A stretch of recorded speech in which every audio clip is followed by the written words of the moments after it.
Welcome to the latest installment of the Run to Daylight Show. I'm your host, Todd Burrows. You can find me on Twitter at BestBallNFL. And I am joined today by Greg Branos, the Coachspeak Index guy, who has made quite the name for himself in the last couple of period of time for his analyzation of um, what coaches say. And I got to say that I have been following him and really enjoying his work. I think that he is onto something. I think instinctively, a lot of us understand the coaches we trust more than in others, but to actually have a rating system for it and someone who is monitoring it, I think is extremely helpful. This podcast is brought to you by my friends over at the FFPC. There's just over 2 weeks left until the start of the season, and the FFPC has lots of openings that might lead to overlay. And with $2 million first prizes, one for the 350 and one for the main event, it is time to get in there. There are also about over 3,000 entries available for the $125 best ball, where two teams advance, and if you advance, you're guaranteed at least 200 and perhaps 300, even if you get eliminated in that first week. So we're going to bring Greg in here soon to talk.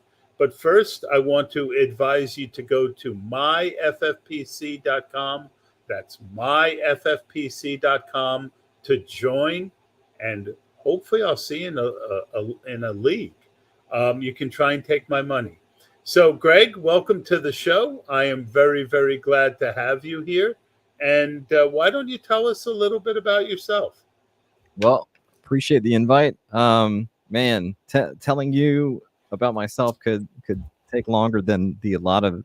Well, we seem to have certain things. A lot of marathon podcasts going on right now. Yeah, we have the cult background in common, so that took up about half of my life.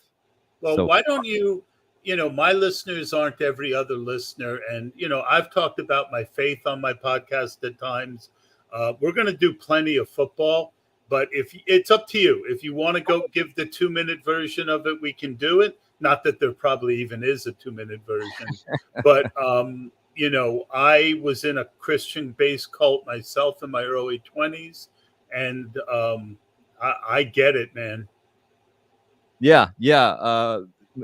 We moved back to the U.S. when I was 4 years old, and got involved in this Christian-based cult in North Carolina, and everybody except for my dad was in the cult, and my mother just thought she was doing right.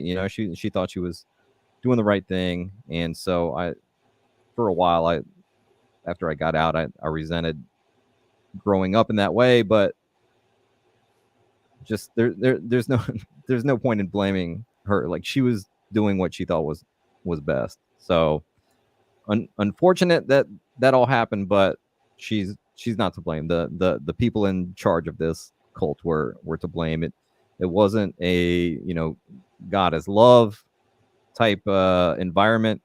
It was, hey, you have to do everything that we say. You have any life decision, you have to bring it to us, and we'll make that decision for you. You can't watch TV, can't listen to songs that aren't the church's songs, can't be involved in organized sports, can't wear shorts, women can't cut their hair.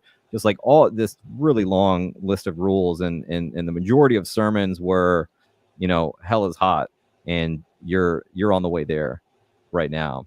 And very fear-based, very oppressive environment. Anytime you thought about not attending church or backsliding, then that's there's a word from my past. Yeah. So that's the devil, and you immediately have to rebuke them and repent and get right with God. So they're able to keep you from leaving with all these kinds of tricks of their trade. Of, if you have the thought that you're going to leave, that's the devil, that's evil, and you're going to hell. So it's really hard to break out of that. And the only way that I broke out of it was my dad, who was not involved in it, the one thing that he put his foot down on was that I go to college.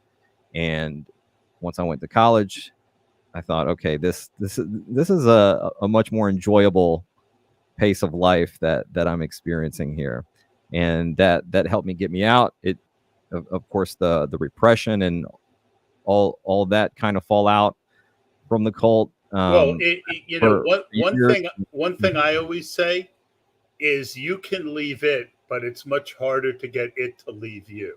Yeah, absolutely. So that repression, it follows you out the door. Absolutely, It yeah, follows you out the door. Yeah, and, to this day. Ahead. No, just saying to this day, which again, like I wouldn't raise my child in this way. I do at times wish I'd had a normal childhood, but at the same time, I'm very happy with where I am in life right now, and I'm not here in this moment, talking to you about the Coachspeak Index if all these series of events had not happened. So I'm here now. That's really all that matters to me. Yeah, and look, one thing first of all, I'll tell you my version, right? So I grew up Jewish, and a friend of mine came to me at one point and said, "What do you think about the New Testament?" To show you how out of it I was, I didn't even know what that was. I said, "What's the New Testament?" He said, "It's about Jesus." And I said, "Well, I'm Jewish. I don't believe in Jesus." And he said, "Well, if I give you a Bible, will you read it?" I said, "Sure." And I had an experience of God when I was younger reading Genesis. And so when he had me read Matthew, I had basically the same experience. Fast forward a year or two later, I went to a rock concert. Someone handed me a track, witnessed to me, got saved, received Jesus. It was a real thing that happened to me, right? No one can ever take that real thing from me. The sad part was the people who had led me to Jesus were part of a Christian-based cult called the Church of Bible Understanding. And they, and I got caught up in it. And, it took a mighty work of God for me to get out with and it took a long time for me to get over it, a long, long time. But the one that, because we lived in 24/7, there was no going home, right? You lived in the church when you were there and you gave them all your money. And yeah, I mean, I think we covered it enough, to kind of swap war stories.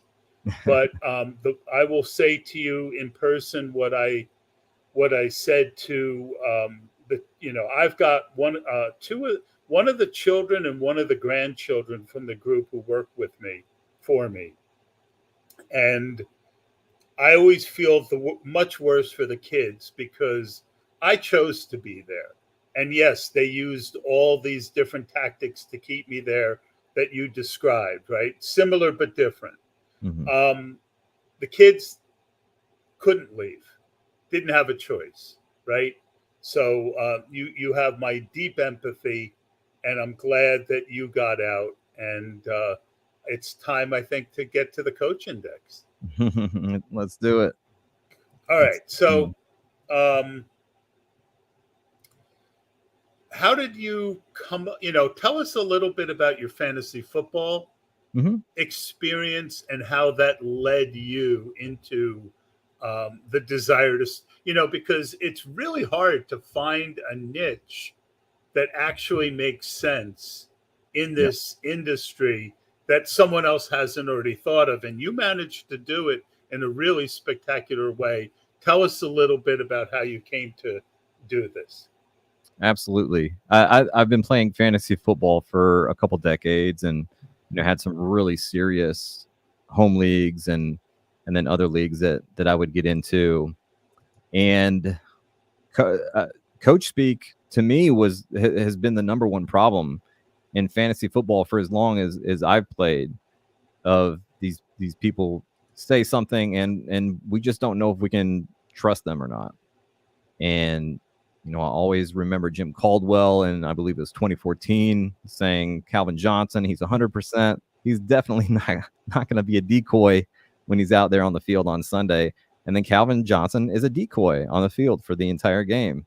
And the breaking point for me was in 2020 when I have Joe Mixon on my biggest fantasy team, and Zach Taylor is calling him day to day for weeks. So I don't think I have to be super aggressive on the waiver wire. This guy's day to day. He's, he'll be back playing soon, and he misses weeks while he's considered day to day, and then he goes on IR for the rest of the season. So I was just tired of getting rug pulled by these coaches, and had that kind of Jesse Pinkman, they can't keep getting away with this moment, and just realized, hey, hindsight's 2020. I can solve this. I can go back 6 years on every head coach in the NFL and look at everything that they've said in their press conferences and their press conference transcripts, all their actionable coach speak, and put it in a database, grade it as either true or untrue or gray area, put in full comments so I can always refer back to it. And I mean, it takes a certain amount of the fan, like I'm part of this Discord, and they're sick. They call themselves the sickos, right? I mean, it takes a pretty sick individual, like a former cult member, to actually like say, hey, I'm going to go back 6 years and study every coach. I mean, that is legendary sickness. You, my friend, I toast you. I don't have I have a water bottle. I toast you. That's amazing.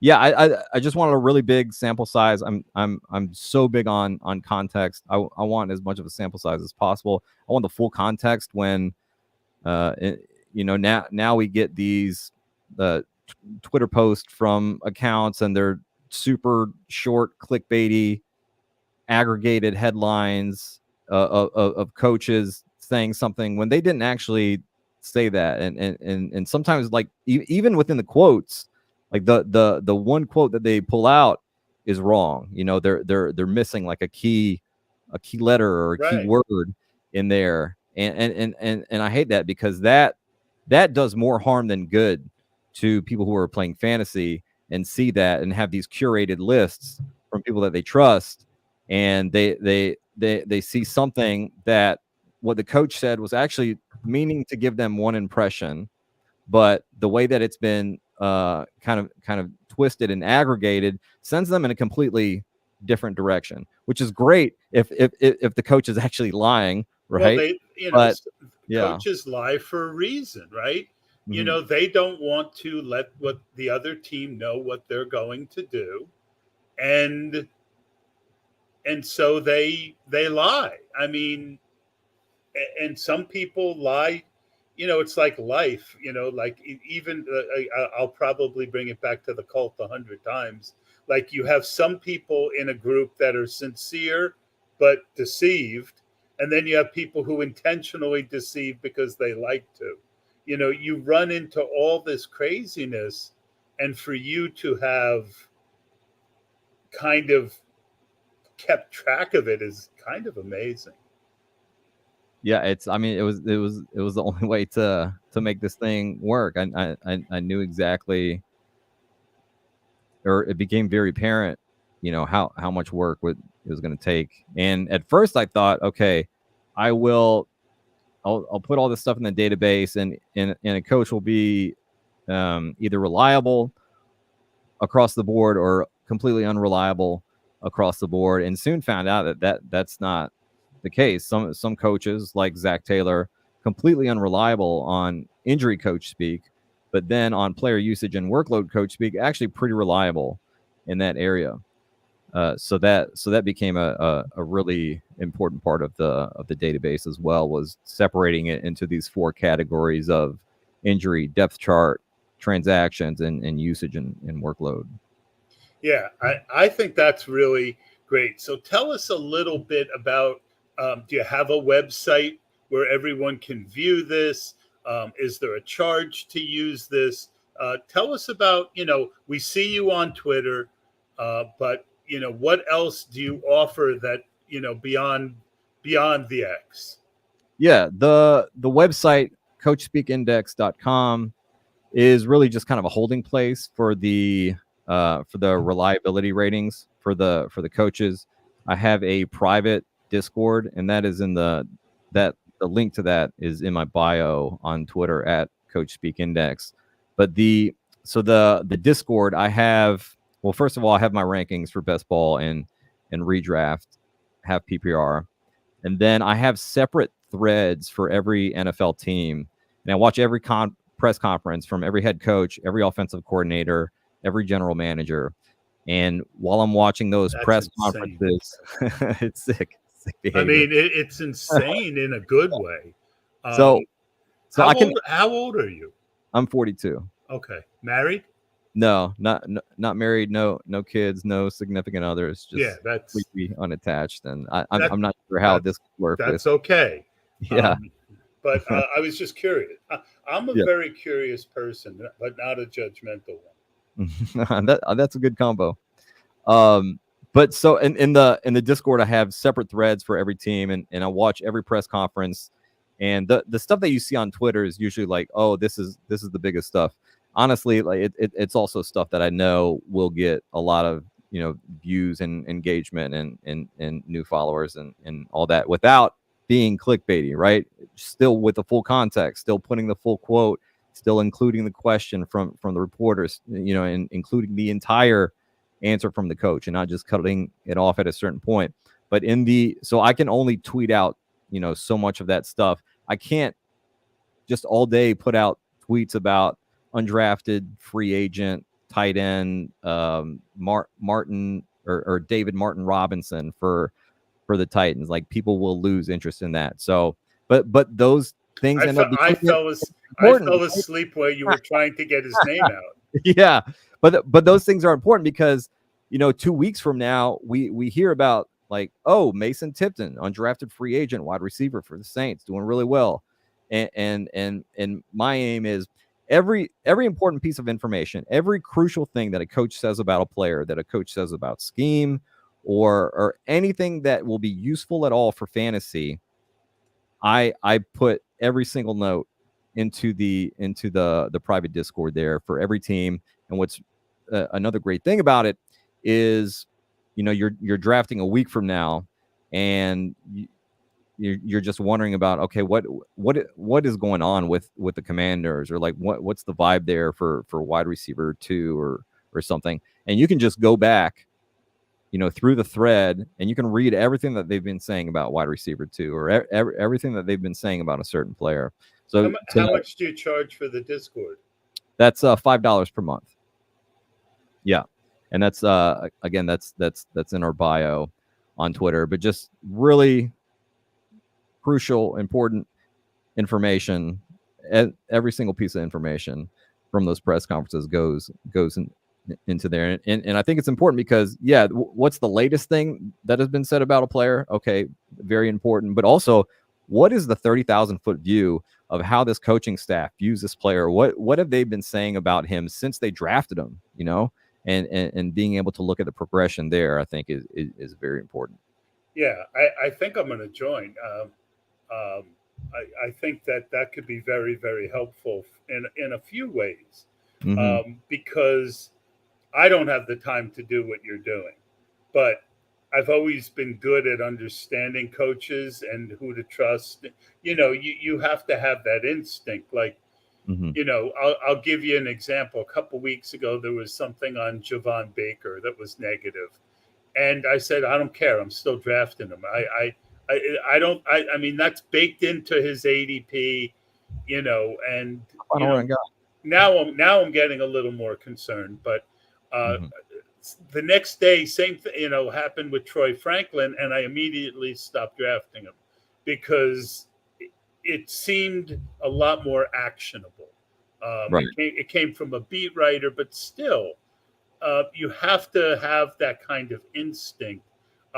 So I guess a question is, how many, you talked about aggregators, how many of the bigger names on Twitter who have their own following have joined the coaching, your index, to kind of learn and have a one-stop shop for this stuff.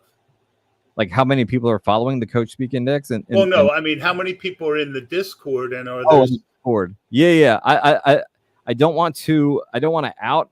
I'm not going to ask for specific names, but I mean, are there a significant winners? Some very big fantasy football contest winners are in the Discord, and there are industry people in the Discord. There are people who, because I also the stuff that I put up on Twitter first that goes into the Discord, and I'll leave it there for an hour. So if somebody wants to rip off some drafts based on Ryan Grubb talking about Kenneth Walker being used in the passing game, they can do that. And sometimes we'll put a little note of, hey, really think this guy's about to get steamed up. You might want to jump on them. But I mean, it's people who are playing a lot of fantasy, playing a lot of best ball. It's people who are really into NFL betting props, and that is useful now for season-long props, but it's also going to be useful during the season when coaches are talking about how much they plan on using a certain player. Also knowing little things like just little nuggets that I've kept track of, like, hey, when it's a rainy game, and the Steelers are playing, Mike Tomlin likes to go with Najee Harris, and really likes to give him a lot of work in those rainy games. So yeah, just a lot of that kind of. Just it's an edge. The entire reason that I created this thing was because I enjoy an edge in whatever I'm doing. So is it the Patreon that you join? Right. Yeah. The Patreon is linked to the Discord. So they'll you sign up on the Patreon, they'll send you an email with a link to the Discord, and that gets you in there. Yeah, I'm doing it right now. Awesome. Yeah, we got a good group in there. It's been I launched it, I think, about 3 weeks ago, and we're a little over 100 members in there so far. 101. There we go. Hold on. It says, what are you looking forward to the most? Exclusive work from the creator. There we go. And it's asking for more details. I'm just going to say, help me. All right. I'm done. Look, guys, I'm in. If you want to join me, I think this is incredibly valuable. As soon as I heard about it, I don't podcast as much as I used to. I've been doing this about 10 years, but in the old days, anytime anyone interesting came on Twitter that I thought had something that I could learn from, I would get them on my podcast, because part of my learning process is being able to question people and to add to my knowledge base. And so, I don't do that as much anymore. I used to have 10 to 20 people a year who had never done a podcast before, never been on anyone's pod. I gave them their first shot. I just thought that they were cool and pretty smart. I wanted to pick their brain. And a lot of them have gone on to be better in the industry than me. But as soon as I saw your stuff, I said, man, I got to get this guy on. So I'm really glad that you came on. I'm looking forward to being part of the Discord. That means a lot. I really appreciate that. Thank you. Yeah, absolutely. And I am nothing if not active.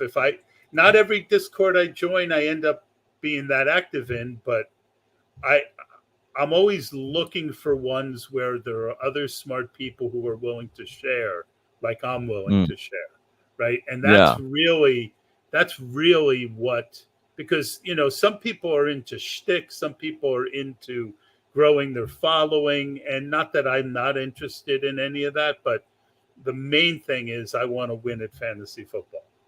Mm-hmm. Right? Absolutely. Yeah, it's like coaches talking about, Garrett Wilson going up against Sauce Gardner every day. It's iron sharpens iron. So when you get a lot of, there you go. That's a biblical verse. Yeah. When you get some, multiple high level thinkers, together to talk about fantasy and best ball, and you usually get really good ensuing conversations, and it's really enjoyable when it's differing views from different people that are respected.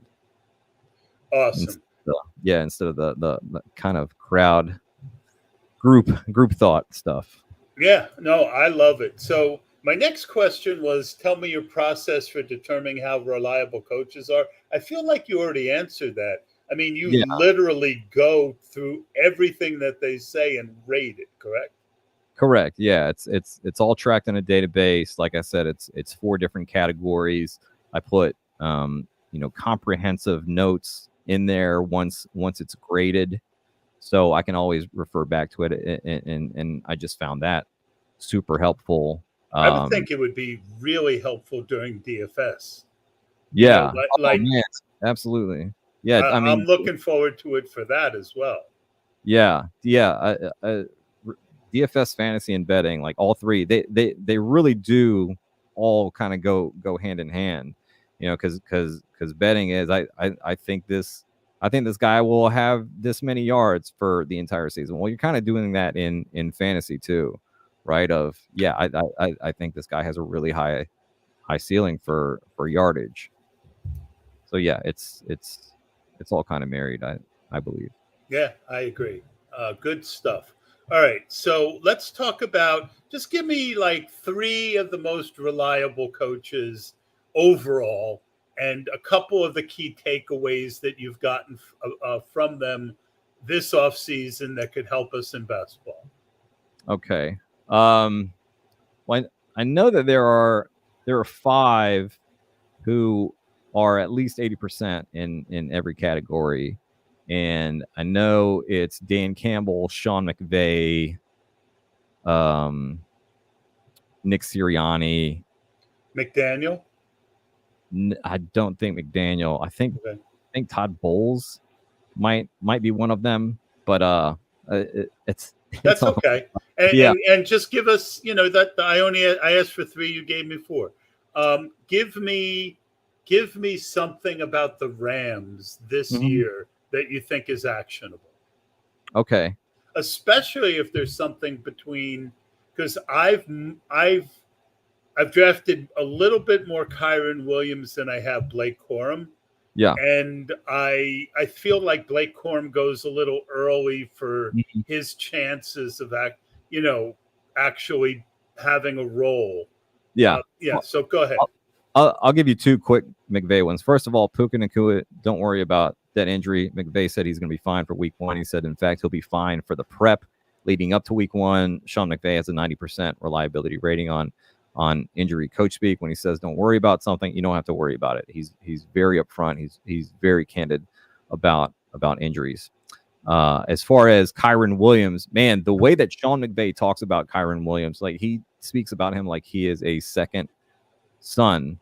And when they drafted Blake Corum, they said they drafted him because he reminded them so much of Kyron Williams. Almost every time they've talked about Blake Corum, they bring up Kyron Williams and talk about how great Kyron Williams is. Every opportunity they get to talk about Kyron Williams, it's nothing but the most glowing remarks that you've ever heard. And then the general manager, Les Snead, said that the Blake Corum pick was more about just making sure that we don't totally wear Kyron down. What was his quote?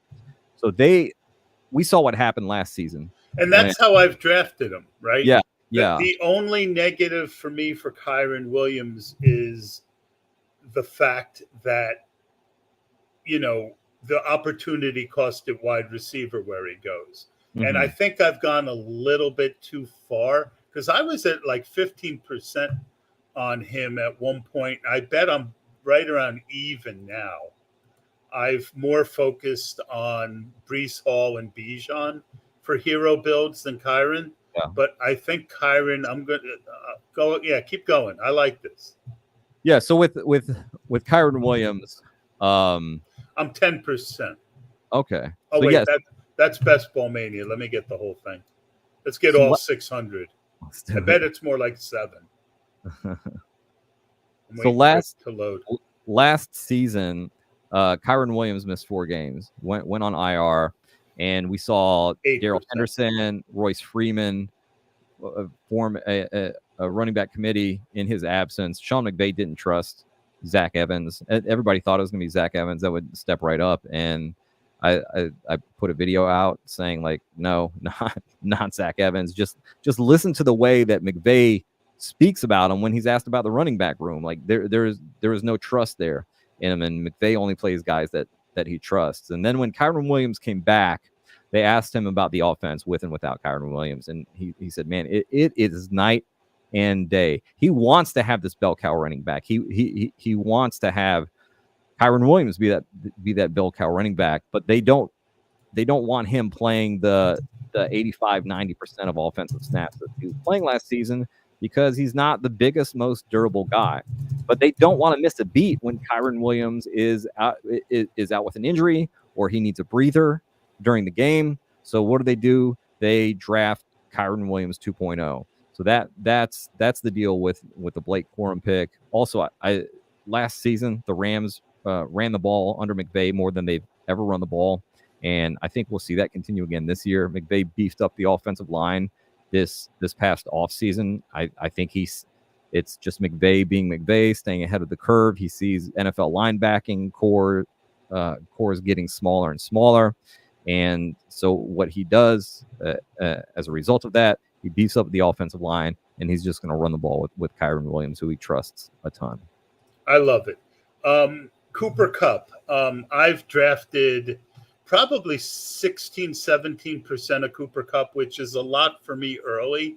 I tend not to try and because to me, injuries are the thing you have to worry about. You know, the difference between the points an early round guy is going to score versus the other guy pales in comparison to what happens to your team with an injury. So I tend to be a little more conservative. Cooper Kupp last year clearly fell behind Puka Nacua, but he also seemed to be injured. I've been drafting it as Puka as they're kind of 1A and 1A, not 1A and 1B. What could you tell me about my stance on Cooper Kupp based on what you're hearing? Cooper Kupp is just quintessential Rams player. You know, it kind of in the same bucket as Kyron Williams. Sean McVay has this group of guys who he just loves and trusts completely and wants to get the ball to, and that's Kyron Williams, that's Cooper Kupp, and that is now Puka Nacua as well. Like he just loves what these guys are made of, and how hard they work and how dedicated they are to being the best player that they can be. You know, Kyron Williams not the best combine day, right? Not the best metrics in terms of athleticism and also his size and all that, but he works incredibly hard. And he's Rams material. So these are the kind of guys that McVay wants. Cooper Kupp, I'm just hesitant because of that the injury history that he's had. A lot of these Rams guys have these histories, right? Puka going back to college, just a very aggressive physical player. He had his own pretty bad injury history in college. Kyron Williams has all the lower body injuries with his legs. You have Cooper Kupp, but it's just because these guys play so much. They're so good. They get the ball a lot, and they it's their play style, right? They take a lot of hits, and Cooper Kupp's getting up there in years. I generally tend to shy away a little bit from those guys. I just hate being burned when they kind of go over that cliff. But I mean, absolutely, if there's anyone who could still kind of stay atop, he's still in his 20s, I think. I mean, maybe he turned 30. Hold on, I'm going to look. 31. Oh, is he? Okay. Yeah, I just turned 31 in June. Just turned 31. Yeah. All right. But he didn't come out till he was like 26. Mm-hmm. All right. So that's good. Let's move over to Detroit. I didn't get the answer I hoped for, but I got the answer I needed. Let's move over to Detroit and Dan Campbell. Um, what was interesting was I was drafting some Khalif Raymond, and then all we heard about for weeks was these other guys. Yeah. And then yesterday, Dan Campbell basically said Khalif Raymond's our number 3. So based on what you're telling me, we should trust that. And then have you heard anything on, Montgomery and Gibbs, and your feel on both of them at ADP on Underdog? Yeah. Well, first of all, with the Khalif Raymond thing and what Dan Campbell said about him, he said, yeah, he is our wide receiver 3, but we want him to play 20 to 25 plays a game. If we don't want to play him 65 plays per game. If we have to, we will. So he's challenging the other receivers in that room to step up and get mixed in to that wide receiver 3 spot. Guys like Doris Fountain and Donovan Peoples-Jones, who you look at the way that Dan Campbell speaks about Khalif Raymond, and then you look at a video of him talking about Donovan Peoples-Jones, completely different tone, completely different way that he speaks about these guys. So yeah, Khalif Raymond definitely in the lead over those guys, but yeah, Dan Campbell does not want him on the field as a full-time player. But but a guy like that, if he's getting targets when he is out there for 35 in the 18th round, he's a worthy pick. Explosive guy, right? Yeah. So when I go to the supermarket, I don't say, "Hey, I'm going to get this." I say, let's see what this costs, right? I like this and I like that, but let's see what they cost. Right. We've kind of gone over some of the good, trustworthy guys. Let's talk about a couple of the untrustworthy ones, which kind of maybe we can George Costanza them, where George basically, every instinct he had was wrong. So he did the opposite. Yeah. So who are in the George Costanza do the opposite category? Well, we got rid of the 2 most unreliable this past offseason in Bill Belichick and Arthur Smith. We do still have one left that is very unreliable pretty much across the board, and that's New York Jets head coach Robert Saleh. And the problem with this is, okay, 40% reliability rating on injury, Coachspeak or what have you. It just because he says something and he has a 40% reliability rating, that doesn't mean that we should go in the other direction of what he says, right? If he's saying, okay, Mike Williams is going to be on the Breece Hall plan and we'll have him, he'll be fully ready to go by week 5. That doesn't mean that we should say, okay, this is absolutely not going to happen. Mike Williams it isn't going to play until week 10. It's just we can't trust what they say, and that's the tougher thing with those coaches. Now, one of the things that I do with the database is language matches. So sometimes there will be a coach who has a low reliability rating in a certain category, but when they use certain phrasing, they're actually fairly reliable. And we saw that with Pete Carroll on his injury coach speak in season, when he would say a guy has a good chance of playing, that they would play less than 50% of the time. When he would say they have a really good chance of playing, we saw them play at a very high rate. Yeah, and Pete's another guy that with Pete, I always used to say, if he says something positive, just ignore it, right? Because Pete was always so positive. Yeah. What his tell was when he didn't say something so positive.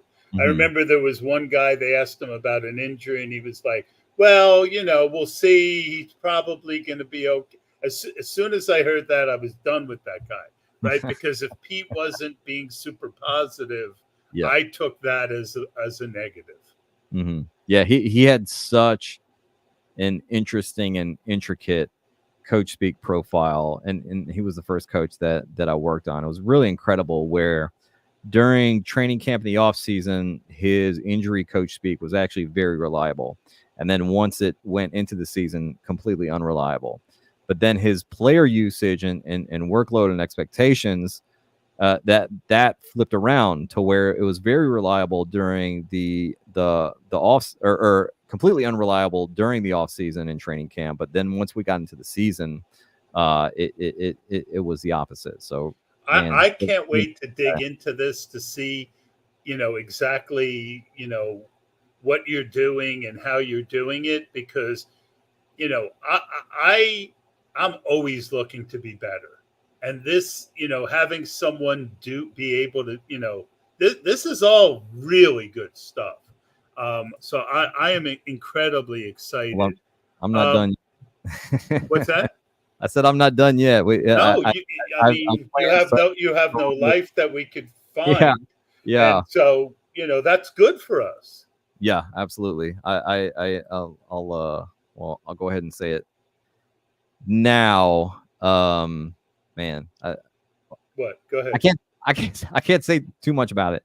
But I did tweet something out today about how we need a beat writer index to know how reliable the beat writers I are. saw a tweet as I was preparing Yeah, for the show. yeah, I'm working on it, and I hope that by next week I'll be able to announce something.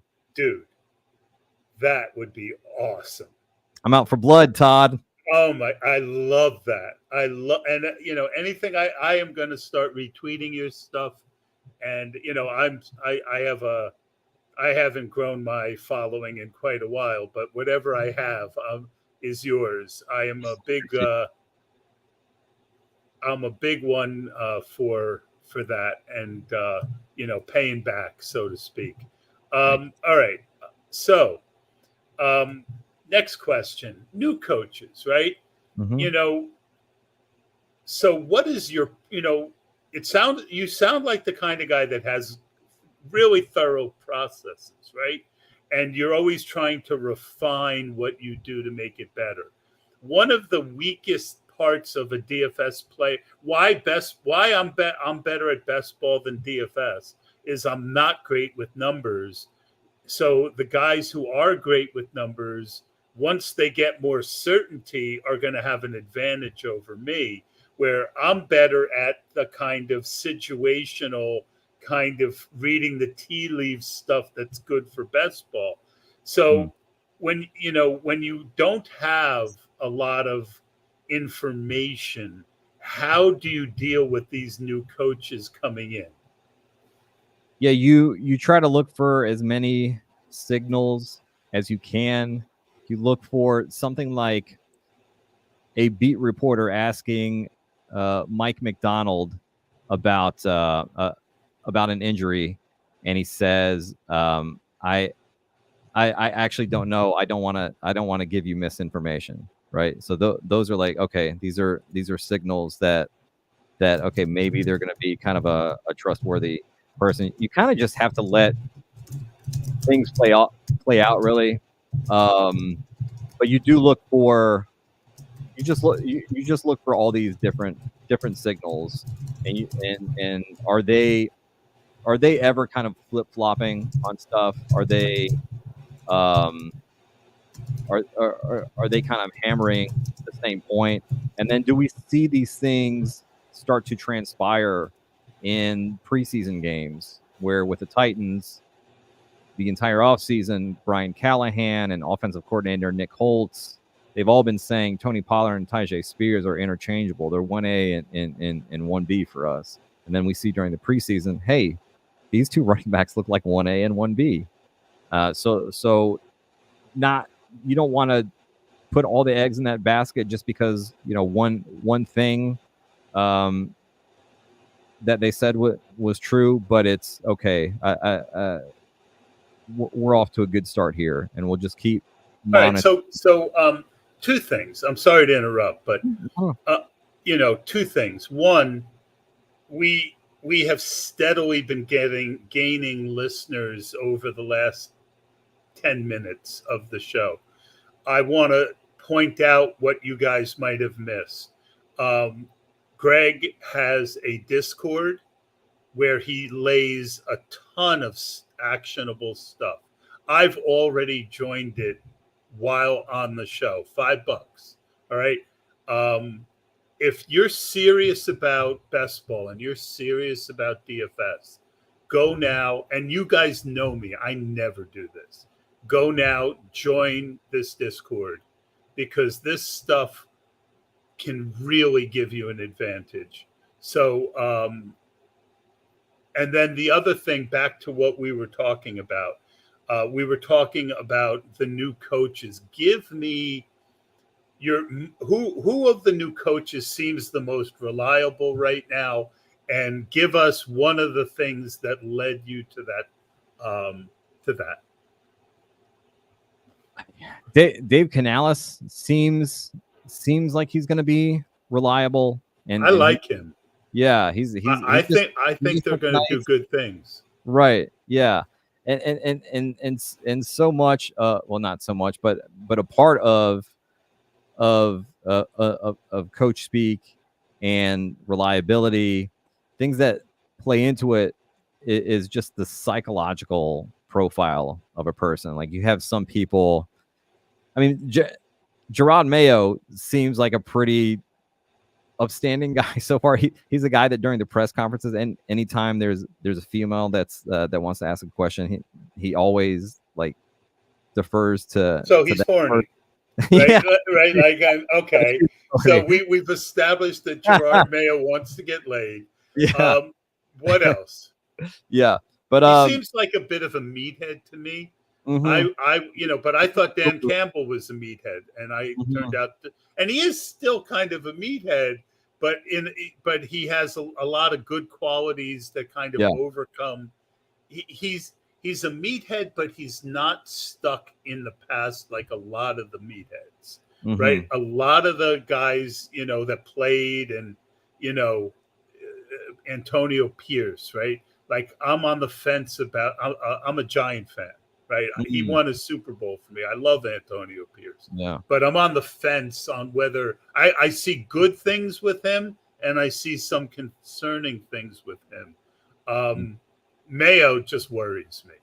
Yeah, it seems like he might be a little boomerish in his tendencies as a head coach. There you go. That's better word than meathead. Yeah, he's already talking about, we just want to play good defense and establish the run. Like, oh no.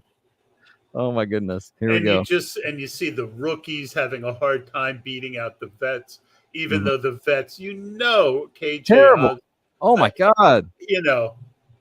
My poor Javon Baker shares.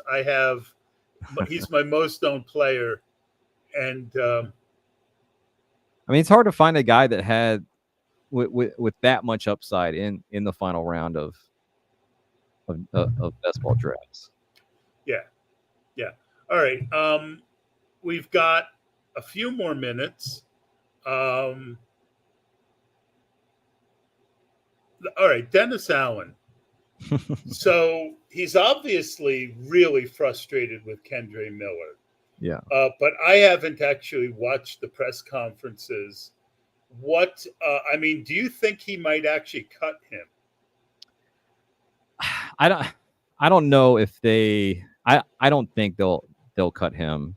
And one of the reasons is Dennis Allen's press conference last night, talking about running backs Jordan Mims and James Robinson, saying that these guys need to make an impression in this preseason game, because basically they're fighting for a spot. So that seemed, if those guys are on the chopping block, obviously that's better for Kendre Miller. Also, they invested pretty decent draft capital into Kendre Miller last season, third round pick. You want to hear my take on this? Yeah, I'd love to. I thought of it today. Right. All right. Part of his frustration, I think, is that he really knows he needs him. Right. Yeah. Like, if he, like you get more frustrated when like if it was just some guy that he didn't care about, he wouldn't keep talking about it like this. Right. The most frustrating, or one of the most frustrating things to me is when you see somebody who has just such incredible potential and never realizes that, right? They have so just a real talent at something and don't use it.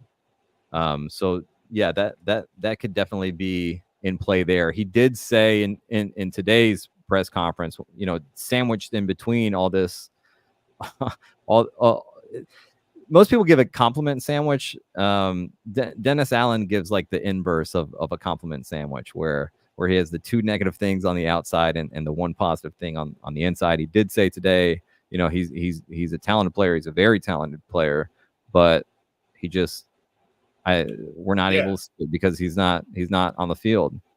But the Saints have had quite a few guys banged up. Like maybe it's not just Kendre Miller. Maybe your training staff and strength and conditioning staff aren't very good at their jobs. Well, yeah, I mean, that's possible too. I mean, and some teams just run into bad luck. I got to get out of here. I've got something I need to do.